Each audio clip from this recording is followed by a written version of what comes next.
నమస్తే అందరికీ. Welcome to Siddhu and mom's channel. నేను జలాలు కాయ తీసుకున్నానండి. ఇవి ఒక 20 కాయలు.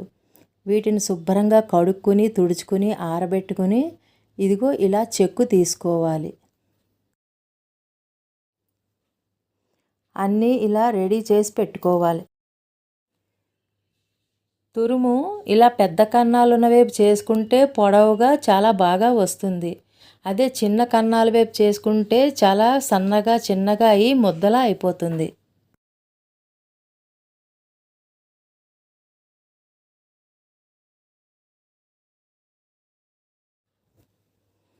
ఇదిగో ఈ కాయలన్నీ ఇలా తురుముకోవాలి.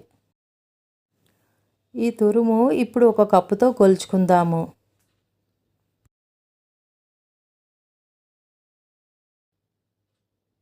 1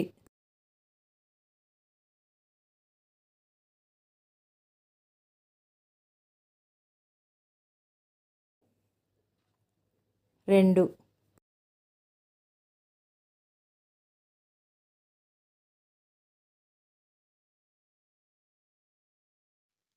3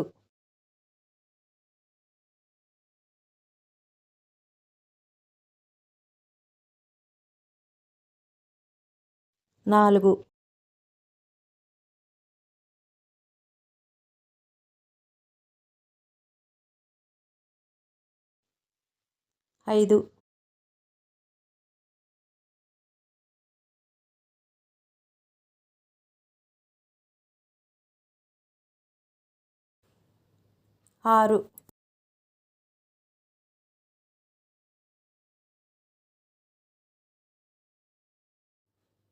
5 6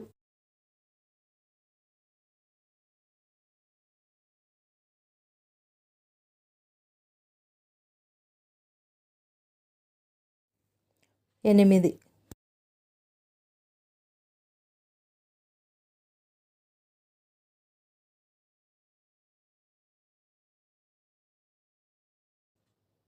9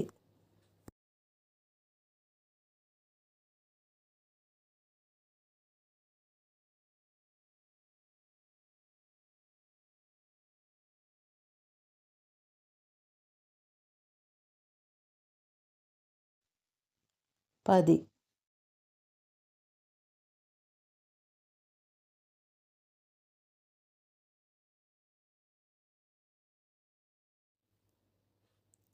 11కి 1/4 తక్కువ.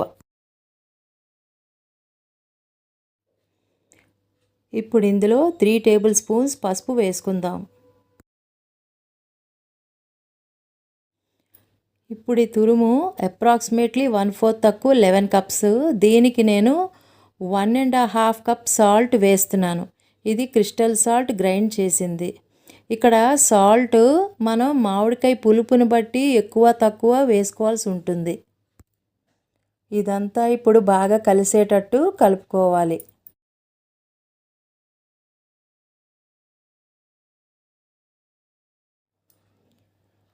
ఇప్పుడు ఈ తురుమును నేను ఫుడ్ గ్రేడ్ జిప్లాక్ కవర్స్లో స్టోర్ చేసుకుంటున్నాను.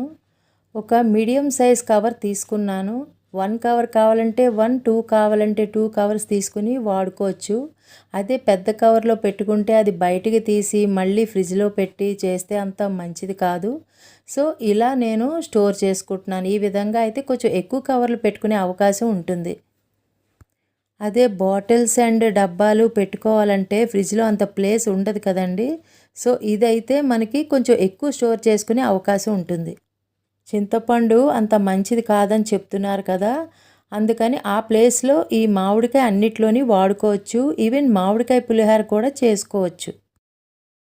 ఈ తురుము ప్యాకెట్లు ఇలా ఫిల్ చేశాక చిన్న గ్యాప్ ఉంచి పైన జిప్ లాక్ చేసేస్తే చక్కగా ఎయిర్ టైట్ అయిపోయి ఫ్రీజర్లో పెడితే సంవత్సరం అంతా నిలవ ఉంటుంది. మామిడికాయలు లేని సీజన్లో మనం వాడుకోవచ్చు. ఇలా ప్యాక్ చేశానండి. ఇదంతా ఇప్పుడు ఫ్రిడ్జ్లో స్టోర్ చేస్తాను. ఇలా ఫ్రీజర్లో పెట్టుకుంటే చక్కగా నిలవ ఉంటుంది. ఈ వీడియో మీకు నచ్చినట్టయితే లైక్ చేయండి, కామెంట్ చేయండి అండ్ మరెన్నో కొత్త వీడియోస్ కోసం మా ఛానల్ సబ్స్క్రైబ్ చేసుకోండి.